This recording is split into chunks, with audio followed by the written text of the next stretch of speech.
John comes on the bus with a pint of Guinness in his hand, and he pours it over Chris's head. Chris comes out of his chair swinging and just battling one another. It's like a rugby match on the bus. Something could happen on this show. You never can tell.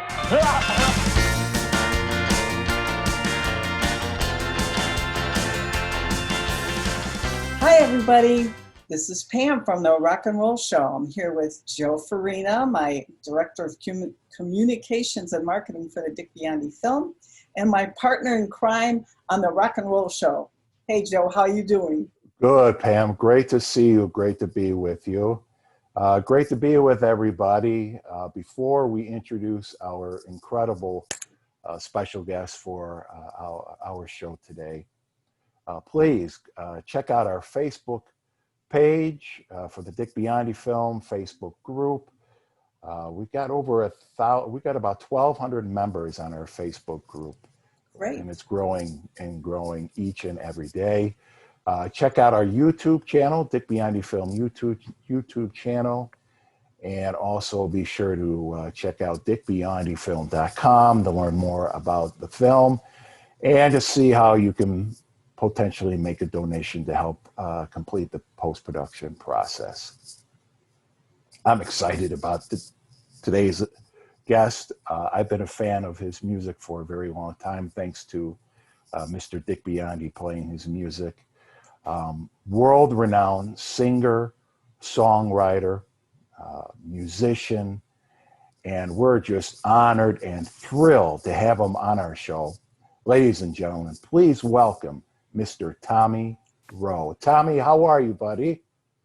Hey, Joe. Hi, Pam. Good Hi. to be with you. Hi, Tommy. This is awesome. So glad to have you. It's good to be with you guys.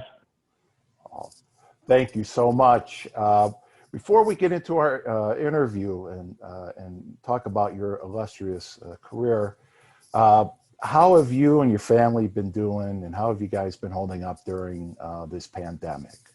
It's been a bizarre year, as you know, for everybody. I was just telling Pam earlier, the last time I was in Atlanta was in February, and I have a home here and a home in Los Angeles, so I kind of bounce back and forth on a normal year. Well, I just got back since February. I flew in last week, and I was kidding. I got my first proper haircut while I was here. I haven't been able to get a haircut since March, and so it's just been a crazy year. And we do what we have to do, but man, I'll be glad when this winds down. Oh, sure, absolutely. Let's hope that happens. Let's hope that happens soon. Let's hope better things are ahead for everybody. Sooner than later. Absolutely. Tommy, first off, tell us about your influences musically. How did you get into music? Who did you listen to when you were growing up? And how did you get interested in becoming a singer, songwriter, and musician? Well, as a young person, I was a huge fan of rock and roll music. My dad was a country western fan, and so, I kind of burned their ears up with the rock and roll in the room next door. And but I used to listen to all the rhythm and blues stuff. Funny, back in the 50s, when I was in high school, you couldn't hear R&B during the daytime. You had to listen late at night, after 10 o'clock at night. So I had this little silver tone radio and record player next to my bed that I would turn on real late at night and listen to about midnight at the rhythm and blues station. But during the daytime, you would hear Sinatra and Patti Page and singers like that, Rosemary Clooney, but you wouldn't hear any rock and roll. So I was a huge fan of Buddy Holly and Chuck Berry, Carl Perkins, of course, Elvis when he came along. Everybody was a fan of Elvis. And then my dad taught me to play the guitar when I was about 13 or 14 years old. And he was a musician and had a little band himself, But he taught me the guitar. He taught me 3 chords, and I started immediately writing songs. And it just seemed to be something that came natural for me. And I don't know, I wasn't trained or anything to do it, but I wrote my first hit, Sheila, I wrote when I was 14 years old. That was Oh my one of the God. first songs I ever wrote in my life. I think it was either the second or third song I wrote. And originally what happened is I had a poem that I'd written for this girl that I kind of chased around the playground in school. And her name was Frida. So I wrote this poem for her, sweet little Frida. You know, if you see her, blue eyes and a ponytail. So when I learned the chords on the guitar, I just put the words to music, and that's how I came up with the song. And originally it was called Sweet Little Frida.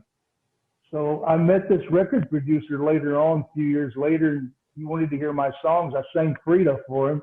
And he said, you know, son, I love that song Frida, but we got to do something about the title. He was so crazy about the title for some reason.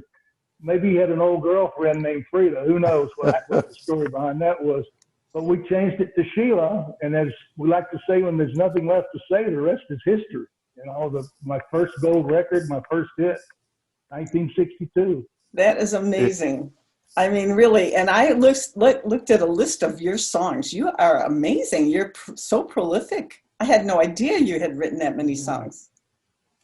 I just really enjoyed it. It's just part of my DNA. You know, when I got lucky with Sheila, and Sheila became a big hit, thanks to Dick used to pound that record like crazy at WLS. But when that became a hit, I mean, that was it. That was my life. I said, this is what I want to do. And I've pursued it. I've had a good 55 years, you know, touring and working all over the world and still putting out records. You know, it's a little different now. We don't buy records anymore. We stream music, and I had to learn how to do that. But I'm still doing it. I have new releases on Spotify and Apple Music, and I just really enjoy it. That's magnificent. I mean, you've had such an illustrious career, and you're still going strong today. And the songs that you have written over the years are just unbelievable. And I remember listening to them on the oldie station, Dick Biondi playing them all the time. And I was wondering if you could, you told us a little bit about Sheila. I was wondering if you could tell us a little bit more about your other smash hit songs like Sweet Pea and Heather Honey and Dizzy and Jam Up Jelly Tight and more. Sure. Well, you know, after Sheila was a hit, I did a tour in England. Chris Montez and I were booked in England to do this tour. And there was a supporting act on that tour called the Beatles. And this was only the second tour that they were a supporting act on. Roy Orbison and Chris Montez and I were the only two tours that they ever were an opening act. And so Chris and I went over and did this tour in 1963.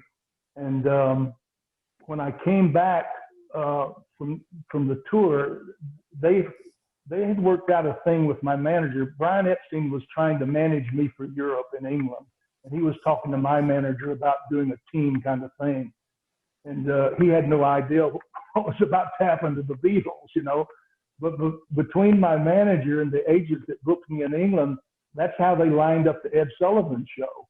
And so when they came over in February of 64 to do the Sullivan Show, they asked me they were going to do their first concert in Washington, D.C. right after the Sullivan Show. I think it was on February 11th. And so they invited me to open the show for them, which I did, you know. And so we did the show, and, you know, I left that night. And I said, man, these guys are going to be huge. They just, they did the same thing in Washington, D.C. that they were doing in England with the fans, you know.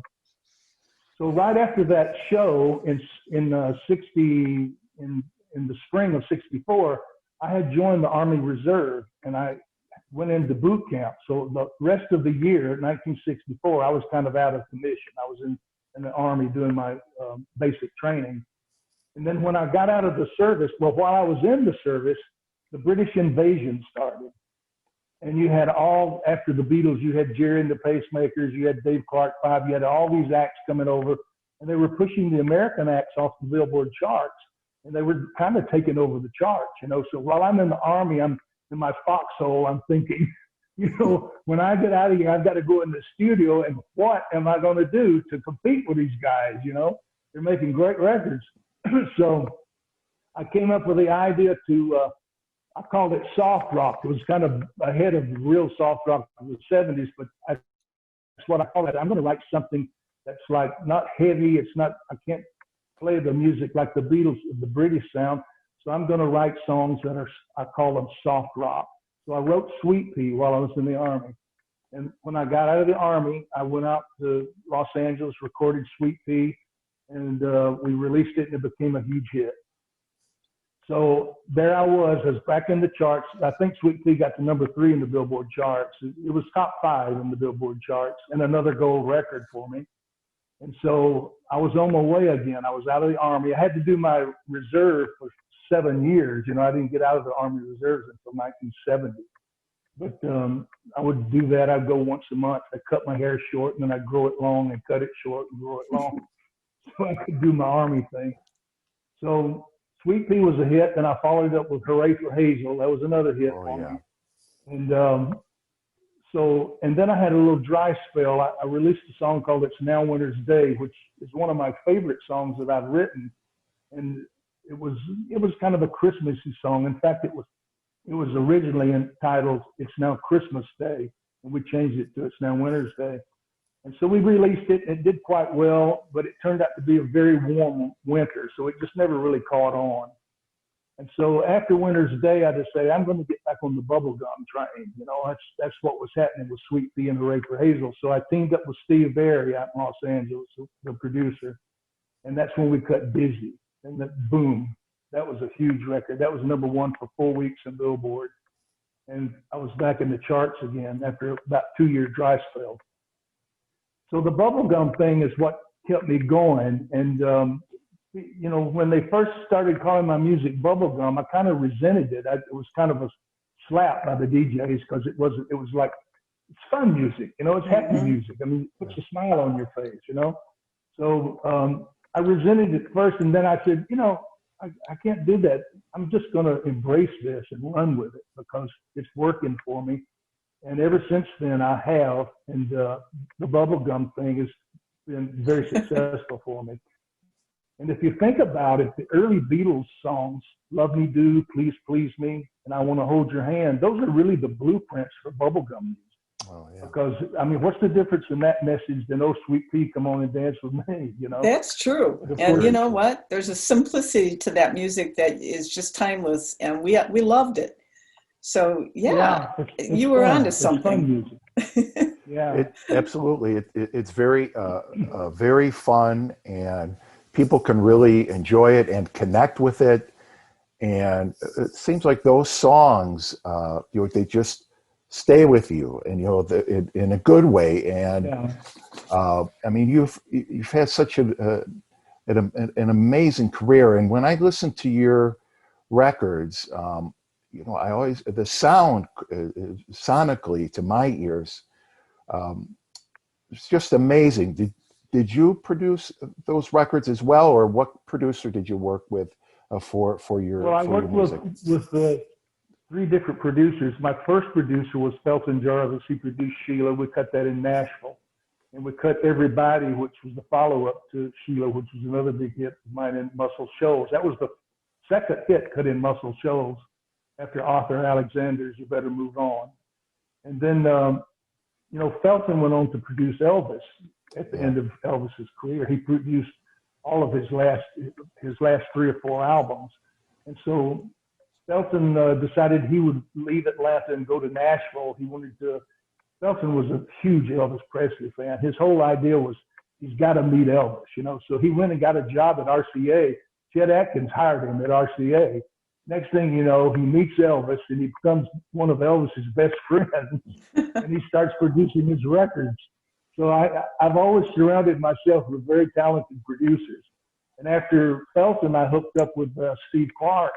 And Steve was from Chicago originally. He moved to Los Angeles, and he produced Sweet Pea and Hooray for Hazel. And then I hooked up with Steve Barry to produce Dizzy, Jam Up Jelly Tight, Heather Honey, We Can Make Music, all of the from 69 to the early 70s. And so I've had some great producers. I've always kind of co-produced my records, and I've always worked with musicians like the Wrecking Crew played on Dizzy and played on Jelly Tide, Feather Honey, Hal Blaine, and all those guys. And I always would give the musicians leeway to create on the spot. In other words, I say, here's how the song. I would play the song for them in the studio, and I said, this is the beat, this is the rhythm, this is what I want, rhythm, and you guys fill it in. You guys use your creative genius to make it happen. And I give the musicians reign to kind of create for themselves, and it always worked because they love that. Instead of they being love told it. what to play. Yeah. Instead of having charts, this is what you're going to play. They just love to fall in there and create with me. So they can. That's how I've always done it. Exercise their creativity. Who doesn't love that, right? Yeah, and absolutely. We're going to have Denny Tedesco, the director of the Wrecking Crew, on our show coming up soon. Have you seen the movie? He's a great guy. Oh my gosh! I have, yeah. I love that. I went movie. to the opening. They had a big opening in Los Angeles, and I went to it. Very nice. Saw Don Randy. Don Randy played piano on Dizzy, and he was there at this opening. And I hadn't seen him since then, since 1969. So it was great to see him. Yeah. So tell me, how did you meet Dick Biondi? Because I know, and you did a fabulous promotion for us for the, saying happy birthday to Dick on his birthday. Yeah. Thank you for doing that. It was great. But how did you meet Dick? Well, originally. I've never met Dick. Oh. We always talked on the phone. We did our interviews by phone, or he would be in LA and we'd do like a connection out there, but I never met him in person. And we would always do the phone interviews, and we did quite a few interviews together. And he had that, I showed you that album that he sent me with all the interviews on it. Several, had Del Shannon on there doing an interview, and he had Bobby V on there. So that's awesome. I used to do, when Sheila was a hit, I don't know if you remember, but in the Midwest, they used to have a lot of ballrooms. A lot of them are closed now, but there was one in Milwaukee that I used to play all the time. Off the top of my head, I can't remember the name of it. But we would do what we call the ballroom tour. And so I would drive up from Atlanta and do one-nighters, about 15 dates, all like Iowa, Minnesota, Wisconsin, all through Nebraska. They all had ballrooms, and we'd do this tour. So every time I came to the Midwest, we could hear WLS, in the Midwest, in different places. And Dick was just pounding my record, and thanks to him, I made a lot of money doing tours up in the Midwest, Yeah, that's great. I never had the pleasure of meeting in person. It's darned. Weird, but, well, you did such a nice job thanking him. I figured you knew him. Well, you did know him. You didn't meet him, but you knew him. Yeah. Virtually, as we call it today. Exactly. Yes. There you go.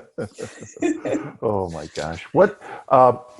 Speaking of Dick Biondi, back in those days, the DJs played seemed like a really crucial role in promoting a record and making it, a hit.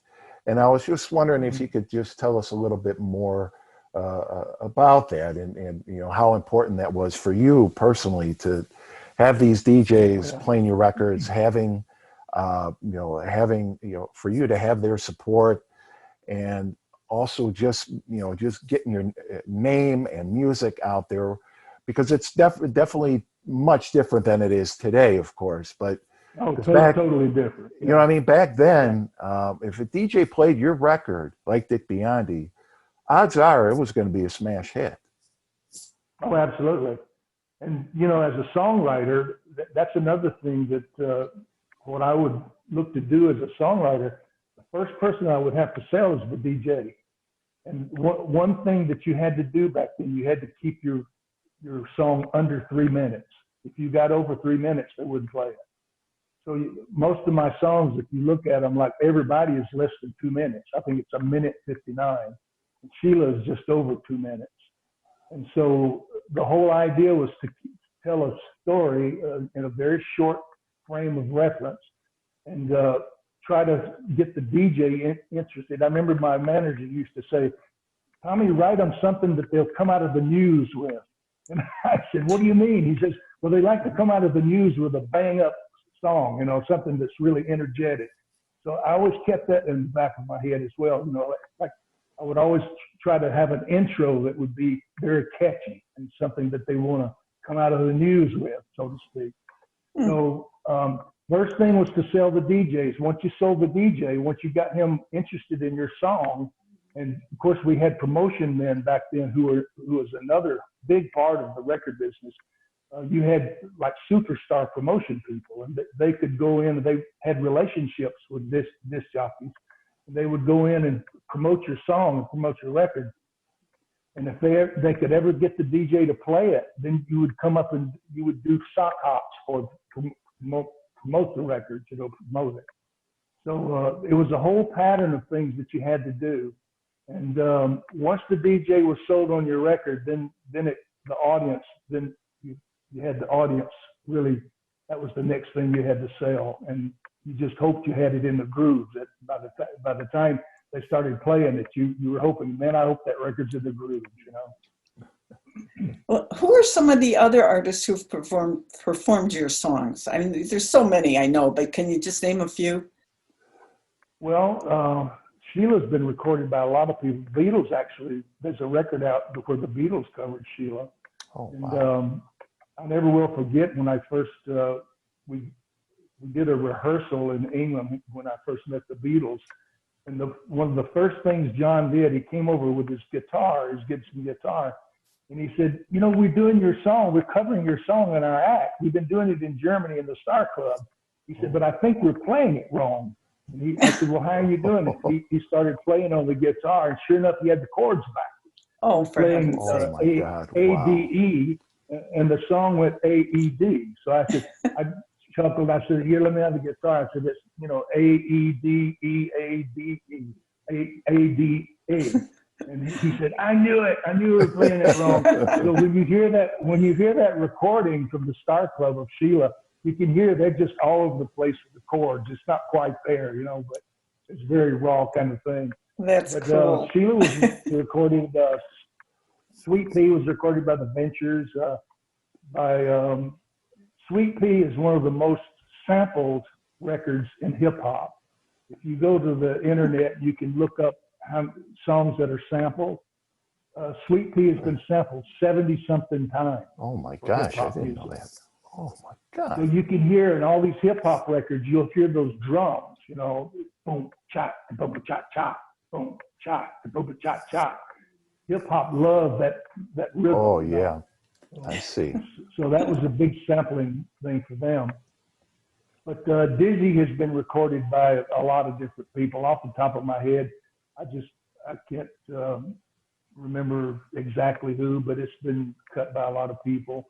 A lot of instrumental versions. Just trying to think who recorded them. I just can't off the top of my head think of who did it. It's on the BMI page. I should go look at it. And I think the band, the British band Manfred Mann, did a instrumental version of Sweet Pea. You've heard that? I assume. Oh yeah, absolutely, Yeah. and I love it. Yeah, I now do you've too. triggered my memory. Roger Williams also did a version of Sweet Pea, he did an opening. It's almost like a concerto, like on the piano, Oh wow. And then he goes into the melody of Sweet Pea, and it's with the drums and the whole thing. It's really cool. Oh, that's great. Another instrumental. They love doing instrumentals of Sweet Pea, Wow, that's wonderful. So what The are your melody, plans? I think, of Sweet Pea. Sorry. Pardon me? What are your plans for coming up? I know, with the pandemic, it's pretty hard to know what's ahead, but will you continue writing songs? You continue touring or? Oh, sure.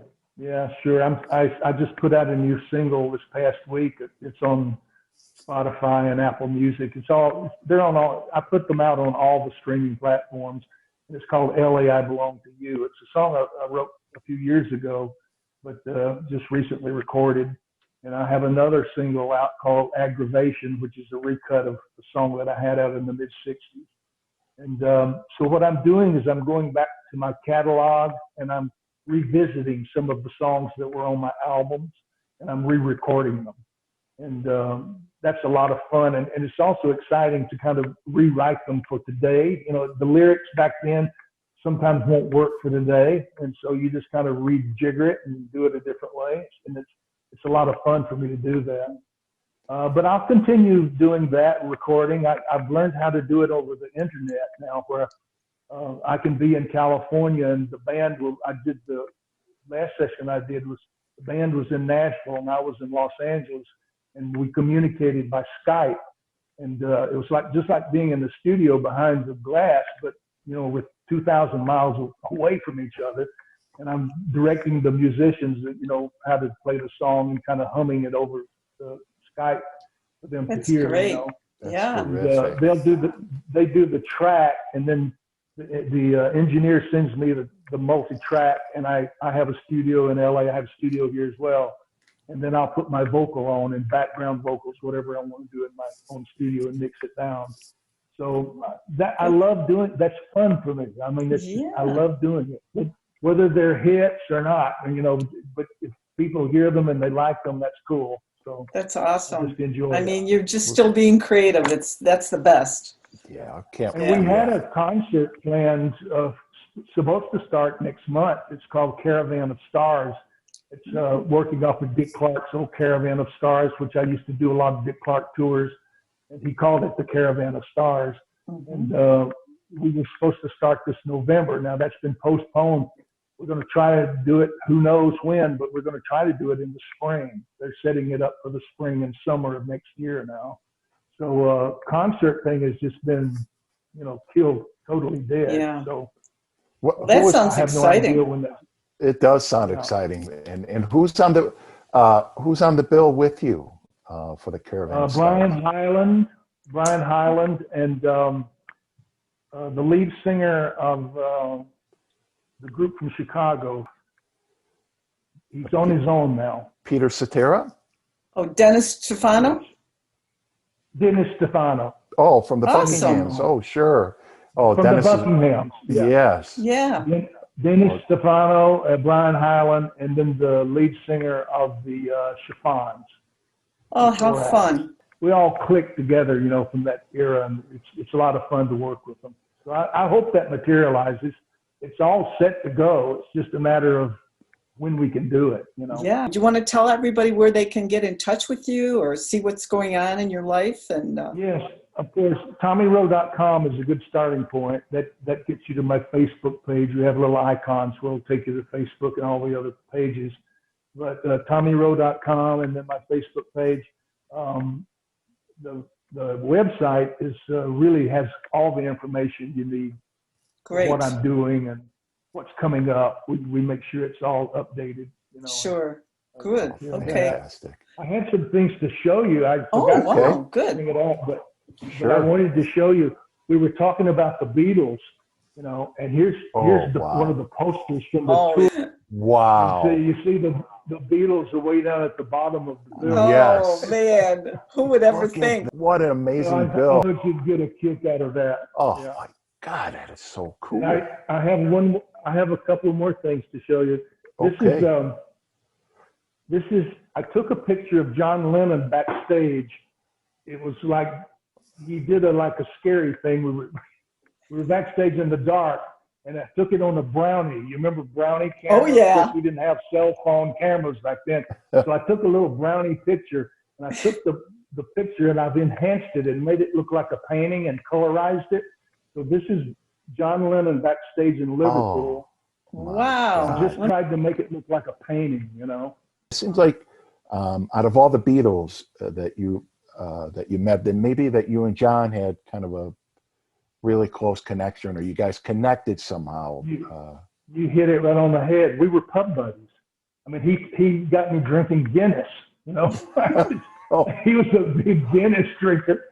And so I started liking Guinness, and we would hang out in the pubs together, you know. And we got along very well. John was a kind of a rough and tumble guy, you know. I don't know if you've heard the story about they did a big party for them in Manchester when they released their first LP. And we went to this big big house, big castle, and there were like 100 to 200 people there. and the bus pulled up for the show. The whole show went in, and they were presented with like, certificates of, merit and all of that from the politicians. And of course, they publicized their first album. And so during the party, Chris got tired and went back to the bus. And right after Chris went, I went back, and Chris was asleep in the aisle seat, and I stepped over him and sat next to him at the window. Well, a few minutes later, John comes on the bus with a pint of Guinness in his hand, and he pours it over Chris's head. Well, Chris comes out of his chair swinging, and they're in the aisle. Him and John are just battling one another. It's like a rugby match on the bus, Oh my God. And nobody would break it up. So I said, man, you guys, let's break this up, stop this. And I'm the one that broke up the fight. So John got mad at me for breaking it up because he was just getting the best of Chris, So after, he used to let me borrow his Gibson guitar on the bus to write songs. In fact, I wrote everybody on John's Gibson guitar on that tour. And after that, he wouldn't let me use his guitar anymore. Oh, Wow. Great just, stories. Love it. That is just wild. And here's the picture of all of us backstage. Tommy, that is just Fabulous. dynamite. Wow. I mean, Yeah. It was really cool for me to be, on the ground floor of their success, because I knew after I toured with them in England that they were going to be big, but nobody dreamed they would be as big as they became. But they turned out to be incredible songwriters, Paul and John. And when they did the Sgt. Pepper's album, that was a whole different, that expanded their career tremendously. But I used to joke with John. I said, it's because of Chris and me, you guys are where you are, Yeah. Oh man. Very cool. Wow. This has been fun, Wow. Tommy. We can't thank you It's been a enough for pleasure. being on the show. This is just great. It's been a pleasure. So, Good to see you guys, and hope to see you in person. Maybe we'll get our tour up in Chicago before soon. That would be great. It would be an honor and a pleasure to yeah, we'd love to meet you in person. Yes, to meet you in person. You seem like you're just such an awesome guy, and what an honor for us to speak with you and talk with you about your amazing career. And on top of that, just being like I said, just an awesome guy. So when we first meet, we're going to sit down, have a drink, and I don't know about the Guinness though. Maybe whatever. Just I don't know. You just seem like a really, really cool guy, and I've been a fan of your music for a very, very long time. And thanks to Dick Biondi. I appreciate that. Yeah, you got it, buddy. And thank you so much, Tommy, for joining us. And before I depart, thank you. And before I depart, Pam, thank you as always. Thank you, Joe. Great seeing you as always. And everybody out there, remember, TommyRowe.com. Tommy's also on Facebook. You can follow him there. And be sure to like the Dick Biondi Film Facebook page, join the Facebook group. DickBiondiFilm.com. We're all over the place. We're always updating stuff about the film and also about the rock and roll show with Pam and Joe. Thank you so much, everybody. Stay safe, stay healthy, and we'll see you again soon. Take care, everybody. Thanks, everybody. Be safe. Mwah. Love you.